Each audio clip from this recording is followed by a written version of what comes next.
नमस्कार दोस्तों, target with PS Parihar channel में आपका स्वागत है। सुबह की इस वीडियो में ऐसी सूचनाएं होती हैं जो विभिन्न समाचार पत्रों पर छाई हुई होती हैं और विद्यार्थियों के लिए आवश्यक होती हैं। तो आइए शुरू करते हैं और देख लेते हैं कि आज के इस वीडियो में ऐसी कौन-कौन सी सूचनाएं हैं। तो वीडियो जल्दी से लाइक कर दें, शेयर कर दें। जिन छात्रों ने चैनल को सब्सक्राइब ना किया हो तो सब्सक्राइब कर लें। वीडियो शुरू करने से पहले 2 और सूचनाएँ हैं कि एक तो ये कि जो छात्र वीडियो को शेयर कर सकते हो तो वो लोग शेयर ज़रूर कर दिया करें सोशल मीडिया में। और दूसरी सूचना ये है कि जिन छात्रों ने पीएस परिहार ऑनलाइन क्लासेस वाला ऐप डाउनलोड ना किया हो तो उस ऐप को ज़रूर डाउनलोड कर लें। शुरू करते हैं आज की सूचनाओं को कि बजट में युवाओं के लिए नहीं है गजट। कल बजट पेश हो गया। युवाओं को बहुत ज़्यादा उम्मीद थी कि जो देश में अलग-अलग विभागों में खाली पद हैं, उनको भरने के लिए सरकार एक रणनीति बनाएगी, एक रोड मैप देगी किस तरीके से ये पद भरे जाएँगे और एक समय सीमा बताई जाएगी कि इतने समय के अंदर ये पद भर दिए जाएँगे। तो बेरोज़गारों को कोई भी अच्छी सूचना सुनने को नहीं मिली और कोरोना संकट में वैसे भी भर्ती प्रक्रिया और जो आयोग हैं वो काफ़ी सुस्त हो गए हैं। कोई भी भर्ती आ नहीं रही है और ऐसे में इस तरीके का बजट जो है वो छात्रों को दुखी करने वाला है। बहुत सारे छात्रों ने फ़ोन करके बताया कि ये जो बजट है वो छात्र विरोधी है। बहुत सारे जो ऐसे छात्र संगठन हैं उनकी तरफ से भी प्रेस विज्ञप्ति जारी हुई है। खासतौर से ये युवा मंच की तरफ से प्रेस विज्ञप्ति जारी हुई है। लिखा है कि 1 फरवरी 2021 आत्मनिर्भर भारत के स्लोगन के साथ पेश मोदी सरकार के बजट में रोजगार सृजन के रोड मैप का पूरी तरह अभाव दिखता है। लॉकडाउन में करोड़ों रोजगार खत्म हुए, बावजूद इसके रोजगार सृजन और देश भर के सरकारी विभागों में रिक्त 24 लाख पदों को भरने के लिए किसी भी तरह के कदम नहीं उठाए गए हैं। सरकारी कंपनियों के निजीकरण और विनिवेशीकरण की प्रक्रिया को तेज करने का निर्णय जरूर किया गया है। ऐसे में पहले से जारी बेकारी का संकट बढ़ जाएगा। दरअसल कारपोरेट सेक्टर की दिलचस्पी विभिन्न क्षेत्रों में इंफ्रास्ट्रक्चर के पूंजी निवेश में कतई नहीं है, बल्कि उसका मकसद जनता के पैसों से विकसित किए गए सरकारी इंफ्रास्ट्रक्चर को औने पौने दामों पर हड़पने का है। दरअसल पूरी कवायद ही आर्थिक सुधारों के लिए जरूरी बताकर के इंफ्रास्ट्रक्चर को हड़पने की है। तो ऐसी बहुत सारी घोषणाएं जो कल हुई हैं कि बहुत सारे जो बैंक हैं वो बेचे जाएंगे, उनका विनिवेश होगा, बहुत सारी ऐसी चीजें हैं, बहुत सारे जो सरकारी संस्थान हैं उनके आईपीओ निकाले जाएंगे। तो इसी को लेकर के ये पूरा लेख है और इसमें लिखा कि किसानों के लिए जो भी घोषणाएं की गई हैं उसमें कुछ भी नया नहीं है। खेती किसानी में जो लगातार तबाही हो रही है, किसानों की डबल इनकम का शिगुफा, सब्ज बाग से ज़्यादा कुछ भी नहीं। तो यहाँ पर लिखा है कि कुल मिलाकर के बजट से बेरोजगारों, किसानों व गरीबों की तकलीफों में इजाफा होगा। आने वाले दिनों में कारपोरेट वित्तीय पूंजी का चौतरफा हमला और तेज हो जाएगा। मोदी सरकार की पेश बजट पर प्रतिक्रिया व्यक्त करते हुए युवा मंच संयोजक राजेश सचान ने उक्त बातें कार्यकर्ताओं को संबोधित करते हुए कही। बात करते हैं टीजीटी पीजीटी विज्ञापन की। जो जानकारी मिल रही है कि टीजीटी पीजीटी जो विज्ञापन है उसके आने में फिर देरी हो रही है और माध्यमिक शिक्षा सेवा चयन बोर्ड पूरी तरीके से सुस्त है और कोई भी ध्यान नहीं दे रहा है। और जैसे यहाँ पर लिखा कि टीजीटी पीजीटी और टीईटी, मैंने बहुत सारे वीडियोस बनाए हैं और सभी वीडियोस में आप लोगों से मैंने बताया है कि सरकार की ये साजिश है कि ये जो दोनों भर्तियां हैं, चाहे प्राथमिक शिक्षक भर्ती हो चाहे वो टीजीटी पीजीटी की भर्ती हो, इन भर्तियों के केवल विज्ञापन इस साल आए और भर्ती पूरी ना हो, ये वही साजिश है। और जितना सुस्त और जिस तरह की जो प्रक्रिया है आयोगों की, चयन बोर्डों की, उससे भी ज़्यादा सुस्त प्रयागराज और उत्तर प्रदेश के विद्यार्थी हैं। इन विद्यार्थियों को, इन छात्रों को कई बार कहा गया, कई बार प्रदर्शन हुए प्रयागराज में। एक तो हुआ था 29 तारीख को, उसके बाद में 12 जनवरी को, उसके बाद में 12 जनवरी को, उसके बाद में 19 जनवरी को, उसके बाद में 29 तारीख को, 26 जनवरी को बालसन चौराहे पर बुलाया गया था इन जितने भी बेरोजगार छात्र हैं। तो इतने छात्र आते ही नहीं हैं जिससे जो चयन बोर्ड है उनमें कोई दबाव बन सके या जो सरकार है उसमें दबाव बन सके। जिस तरीके का प्रदर्शन संविदा में हुआ था, जिस तरीके से छात्र एकजुट हुए थे, उस तरीके के छात्र एकजुट नहीं होते हैं। सोशल मीडिया में पता करते रहते हैं, कमेंट करके पता करते हैं, यूट्यूब के वीडियोस में भी और व्हाट्सएप पे भी पूछते रहते हैं कि सर टीजीटी पीजीटी का विज्ञापन कब आएगा। अगर 400 लड़के कमेंट करके पूछते हैं टीजीटी पीजीटी का विज्ञापन कब आएगा और अगर 400 लड़के भी पहुंच जाए चयन बोर्ड में, तब ये चयन बोर्ड जो है दबाव में आ जाएगा। तो विद्यार्थी घर से निकलते नहीं हैं और इससे भी ज़्यादा दोष जो इन छात्रों का है जो घरों से निकलते नहीं है। फिलहाल सूचना यही है कि जो टीईटी और जो टीजीटी पीजीटी का विज्ञापन विज्ञापन है ये रुका हुआ है। जब 19 तारीख को छात्रों के साथ में बात हुई थी, वीरेश कुमार जो अध्यक्ष हैं, जो चेयरमैन है चयन बोर्ड के, तो उन्होंने कहा था कि हमारी तरफ से तैयारी पूरी है, लेकिन जब एनआईसी हरी झंडी दे देगा तो विज्ञापन जारी कर दिया जाएगा। एनआईसी तो लगातार काम करेगा, अभी चुनाव में काम करना शुरू कर देगा, और वो कैसे वोटर कार्ड निकालते हैं मोबाइल से, कैसे क्या, वो इस पर लगा हुआ है। तो ऐसा लगता नहीं है कि चुनाव के पहले पहले आपकी भर्ती का विज्ञापन भी आएगा और ये इनकी जो वेबसाइट है वो सही होगी। अगर वेबसाइट इनकी सही करवानी है, अगर इनको धक्का देना है इनके ट्रैक्टर में, तो आप सब लोगों को सोचना पड़ेगा, इसके बारे में विचार करना होगा, छात्रों को एकजुट होना होगा। फिलहाल टीजीटी पीजीटी का जो विज्ञापन है वो लगातार, उसकी जो तिथि है आने की वो लगातार बढ़ती जा रही है, और सभी जो अधिकारी हैं, जो कर्मचारी हैं, वो गोलमोल जवाब देते रहते हैं। जब भी इनसे पूछा जाता है ये कहते हैं कि इसी हफ्ते विज्ञापन आ जाएगा और बहुत जल्द विज्ञापन आ जाएगा, लेकिन विज्ञापन आता नहीं है। टीटी तो लटक ही चुका है और टीटी के रास्ते में टीजीटी पीजीटी भी चला गया है। इस तरीके से आपकी पढ़ाई लिखाई करने से और प्रयागराज में रहने से कोई फायदा नहीं है, अगर किसी भर्ती का विज्ञापन नहीं आता है, और अगर विज्ञापन आता भी है तो भर्ती अगर पूरी नहीं होती है। फिलहाल दूसरी सूचना है उत्तर प्रदेश लोक सेवा आयोग की। लिखा है यूपीपीएससी आवेदन त्रुटि, हजारों छात्र हो सकते हैं बाहर। ये देखिए लिखा है यूपीपीएससी 8,500 अभ्यर्थियों ने आवेदन में की गलती, फोटो एवं हस्ताक्षर त्रुटिपूर्ण। 8 फरवरी तक आप लोग संशोधित कर सकते हैं अपना आवेदन। लिखा है उत्तर प्रदेश लोक सेवा आयोग की ओर से विभिन्न भर्ती परीक्षाओं के लिए जारी 4 अलग अलग विज्ञापनों के तहत आवेदन करने वाले अभ्यर्थियों में 8,725 ने अपने आवेदन में गलती कर दी है। किसी ने फोटो सही तरीके से नहीं लगाई है, तो किसी के हस्ताक्षर में गड़बड़ी है। आयोग ने ऐसे सभी अभ्यर्थियों की सूची अपनी वेबसाइट पर जारी कर दी है और उन्हें आवेदन में संशोधन का एक मौका दिया है। जिन अभ्यर्थियों के फोटो एवं हस्ताक्षर त्रुटिपूर्ण पाए गए हैं, उन्हें 8 फरवरी तक सही फोटो एवं हस्ताक्षर पुनः अपलोड करने का अंतिम अवसर दिया गया है। परीक्षा नियंत्रक अरविंद कुमार मिश्र के अनुसार अभ्यर्थियों को आयोग की वेबसाइट पर फोटो एवं हस्ताक्षर अपलोड करने हैं। नियत तिथि के बाद इस बारे में किसी भी प्रकार का जो प्रत्यावेदन है वो नहीं लिया जाएगा।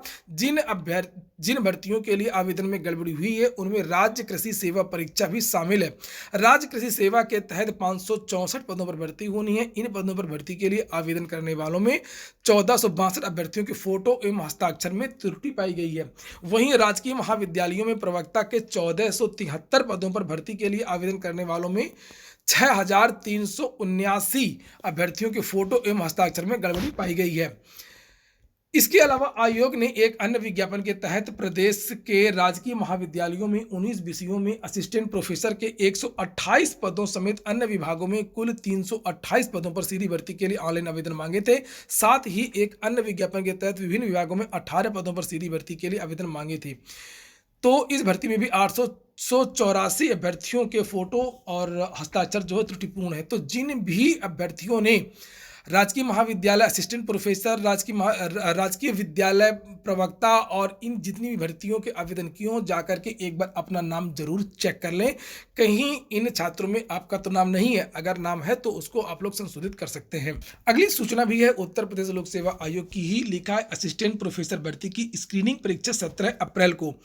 प्रदेश के राजकीय महाविद्यालयों में असिस्टेंट प्रोफेसर के पदों पर भर्ती के लिए स्क्रीनिंग की परीक्षा 17 अप्रैल को एक सत्र में सुबह 11 बजे से दोपहर 1 बजे तक प्रयागराज एवं लखनऊ में आयोजित की जाएगी। परीक्षा की अवधि 2 घंटे की होगी। उत्तर प्रदेश लोक सेवा आयोग ने सोमवार को परीक्षा की तिथि और पाठ्यक्रम जारी कर दिया।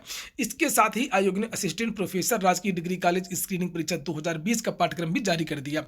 इस परीक्षा के तहत राजकीय महाविद्यालयों में 19 विषयों में असिस्टेंट प्रोफेसर के 128 पदों पर भर्ती होनी है।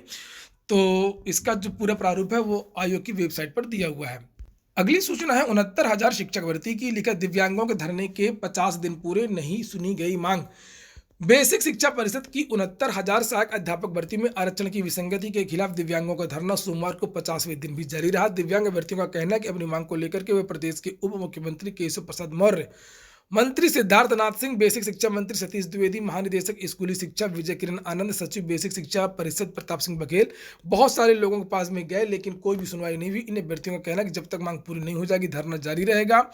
इनका कहना है कि हमारे 4 साथी पिछले 25 दिन से भूख हड़ताल पर भी बैठे हैं। धरने पर लगातार धनराज यादव, प्रदीप शुक्ला, राघवेंद्र, शरद कौशल, अंकित, लवकुश सहित प्रदेश के दूसरे भागों से दिव्यांग अभ्यर्थी शामिल हैं।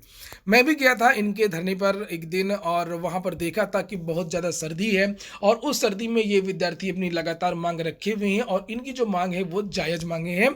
इनका कहना केवल इतना है कि जो आरसीडीडब्ल्यू एक्ट 2016 है उसके तहत भर्ती किया जाना चाहिए। इनको 4% रिजर्वेशन देना चाहिए और अलग अलग कैटेगरी की जो दिव्यांगों की सीटें होती हैं उनमें से अगर एक कैटेगरी के विद्यार्थी नहीं है तो दूसरी कैटेगरी के विद्यार्थियों से भरा जाना चाहिए, यानी कि जो रिक्त पद है दिव्यांगों के उसमें दिव्यांगों की भर्ती होना चाहिए।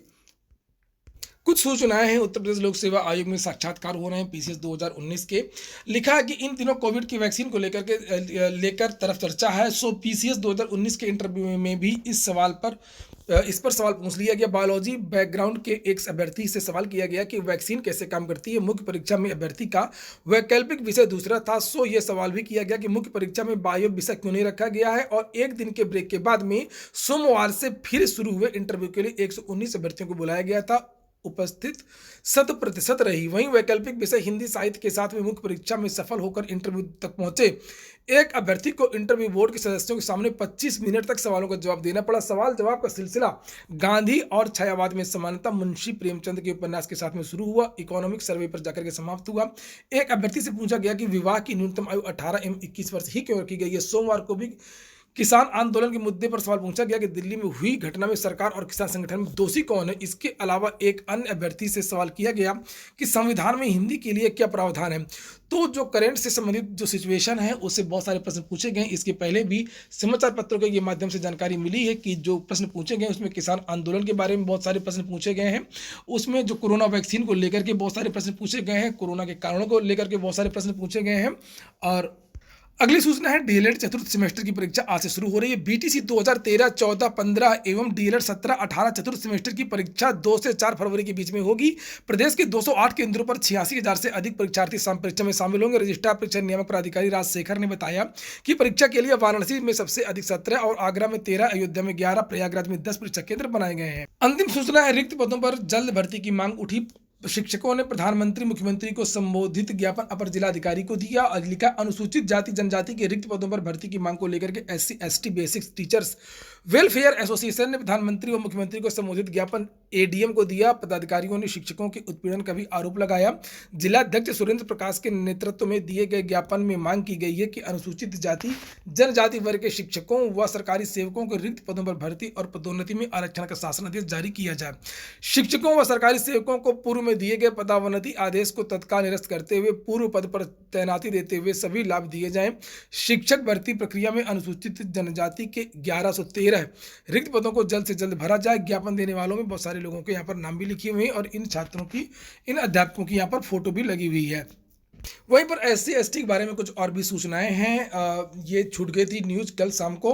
लिखा है कि विकास प्राधिकरणों में SC ST के खाली पद भरे जाएंगे। नीचे लिखा है कि प्रदेश के विकास प्राधिकरणों व आवास विकास परिषद में कार्यरत अनुसूचित जाति और अनुसूचित जनजाति के कर्मचारियों अधिकारियों के बारे में शासन ने रिपोर्ट मांगी है और प्राधिकरण में 30 सितंबर 2020 तक अनुसूचित जाति व अनुसूचित जनजाति के विभिन्न सेवाओं व पदों को काम करने वाले कर्मियों के बारे में जानकारी मांगी है। कितने पद आरक्षित कोटे से भरे गए हैं और कितने खाली हैं इसका भी ब्यौरा तलब हुआ है। विधानमंडल की अनुसूचित जातियों, अनुसूचित जनजातियों और विमुक्त जातियों संबंधी संयुक्त समिति ने शासन के आवास एवं नियोजन विभाग से प्रदेश के विकास प्राधिकरणों व आवास विकास में आरक्षण के अनुसार पदों पर कार्यरत कर्मियों के बारे में जानकारी मांगी थी। इस कड़ी में शासन ने 29 दिसंबर 2020 को प्रदेश के सभी विकास प्राधिकरण के अधिकारियों की बैठक बुलाई थी, जिसमें कई विकास प्राधिकरण के अधिकारी नहीं आए थे और इस मामले में शासन ने गंभीर नाराजगी जताई थी। और असल में मामला ये है कि जो जितने भी